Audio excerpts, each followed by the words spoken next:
Hello friends. तो स्वागत है आपका आज के इस नए वीडियो में। तो आज के वीडियो में हम लोग जानेंगे कि विलोपन विधि या लुप्तीकरण विधि किसे कहते हैं और इसके आधार पर हम लोग कैसे प्रश्न को हल करते हैं। तो एलिमिनेशन मेथड, विलोपन विधि या लुप्तीकरण विधि को हम लोग इंग्लिश में कहते हैं एलिमिनेशन मेथड। तो इसका जो आपका परिभाषा है वो कहता है कि जब समीकरण 1 और 2 को बराबर करते हुए या तो x को लुप्त करते हैं या तो y को लुप्त करते हैं तो इस प्रकार हल करने की विधि को विलोपन विधि कहते हैं या लुप्तीकरण विधि कहते हैं। तो उसमें जैसे आपका एक x दिया हुआ रहता है और एक y दिया हुआ रहता है, तो दोनों में से किसी भी एक को हम लोग बराबर करते हुए अगर लुप्त करते हैं तो उसे ही हम लोग विलोपन विधि या लुप्तीकरण विधि कहते हैं। तो यानी कि एक बार परिभाषा हम लोग और देख लेते हैं कि जब समीकरण 1 और 2 को बराबर करते हुए या तो x को लुप्त करते हैं या तो y को लुप्त करते हैं तो इस प्रकार हल करने की विधि को विलोपन विधि कहते हैं। ये इसका परिभाषा हो गया। और आइए इस परिभाषा के माध्यम से हम लोग एक उदाहरण को समझते हैं तो अच्छी तरह हम लोग विलोपन विधि को समझ पाएंगे। तो आइए हम लोग उदाहरण की ओर चलते हैं। यहाँ पे आपका उदाहरण दिया हुआ है कि समीकरण 7x - 2y = 1 और 3x + 4y = 15 को विलोपन विधि से हल करें। तो आइए हम लोग देखते हैं कि दोनों समीकरण को विलोपन विधि से किस प्रकार हल किया जाता है। तो सबसे पहले यहाँ पे हम लोग लिख लेंगे हल। क्या क्या समीकरण दिया हुआ है? 7x - 2y = 1, तो 7x - 2y = 1 और ये आपका हो गया पहला समीकरण। दूसरा क्या हो गया? 3x + 4y = 15, तो 3x + 4y = 15, ये आपका हो गया दूसरा समीकरण। अब हम लोग या तो x को लुप्त करेंगे या तो हम लोग y को लुप्त करेंगे। तो कैसे हम लोग गायब करते हैं? तो यहाँ पे आपका x का गुणांक क्या हो गया? 7, और यहाँ पर समीकरण 2 में आपका x का गुणांक क्या हो गया?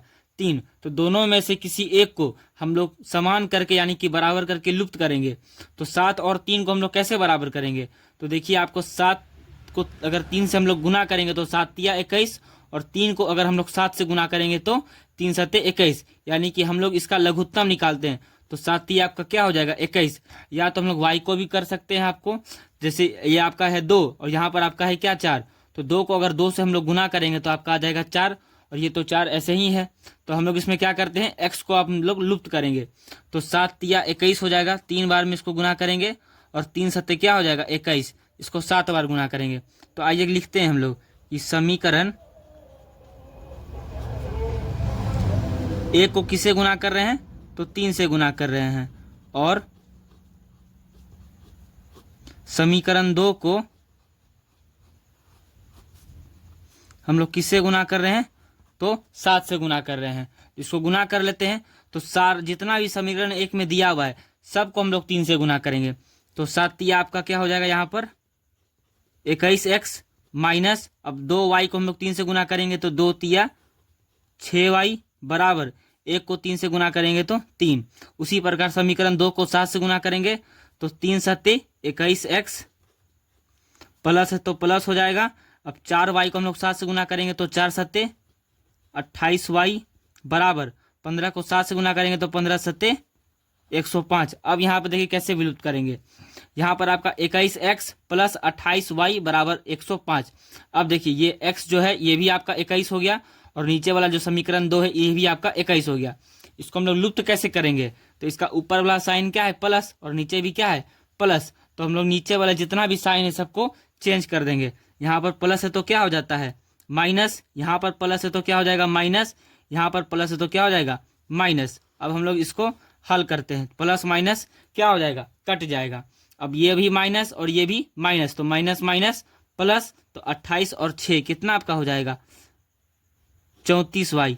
अब बड़ा आपका 28 है, उसका चिन्ह क्या है? ये माइनस वाला, तो -34 बराबर ये आपका 3 जो है क्या है? प्लस में है, और यहाँ 105 क्या है? माइनस में है। तो प्लस माइनस माइनस यानी कि घटाएंगे तो 105 में 3 जाएगा तो कितना बचेगा? 102, और 105 आपका बड़ा है, उसका चिन्ह माइनस में है, तो यहाँ पर क्या हो जाएगा? -102। इसी प्रकार आगे हम लोग हल करते हैं तो माइनस से माइनस आपका कट जाएगा, क्योंकि बराबर के दोनों ओर क्या है? माइनस है, तो समान चिन्ह आपका कट जाएगा।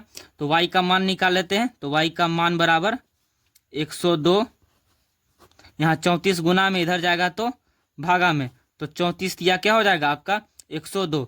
तो y का मान आपका कितना निकल जाएगा 3। तो y का मान क्या निकल गया आपका 3। तो y का मान जब निकल गया तो हम लोग x का मान भी निकालेंगे। तो कैसे, तो y का मान क्या रखेंगे, या तो समीकरण 1 में रखेंगे या तो समीकरण 2 में रखेंगे। तो यहाँ पर हम लोग लिख लेते हैं y का मान। तो y का मान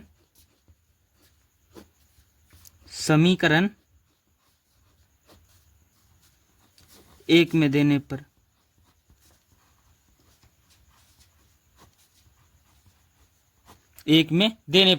तो समीकरण 1 आपका यहाँ पर क्या है 7x - 2y = 1। तो यहाँ पर हम लोग यही लिख लेंगे 7x - 2y = 1।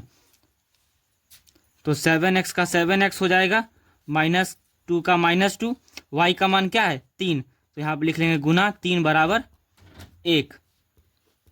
7x उसके बाद 3 दूनी 6, आपका 2 क्या है माइनस, यहाँ पे -6 = 1 हो जाएगा। उसी तरह 7x, अब देखिए बराबर के इधर क्या है -6, बराबर के उधर जाएगा तो क्या हो जाएगा +6, यानी कि 1 + 6। तो 7x = 7। तो 7 से 7 दोनों क्या हो जाएगा कट जाएगा। तो 7 इधर गुना में उधर जाएगा तो भागा में। तो x = 7/7, 7 से 7 कट गया। तो आपका x का मान कितना आ गया 1, और यहाँ पर y का मान आपका कितना आ गया 3। तो यहाँ पर हम लिख लेंगे अतः x = 1 और y = 3। ये आपका क्या हो जाएगा आंसर है। तो इस प्रकार हम लोग विलोपन विधि से x और y दोनों का मान निकाल सकते हैं। तो अगर आपको ये वीडियो अच्छा लगा हो तो वीडियो को एक लाइक जरूर करिएगा, और चैनल पर नए आए हो तो चैनल को सब्सक्राइब करिएगा। मिलते हैं नेक्स्ट वीडियो में, तब तक के लिए जय हिंद।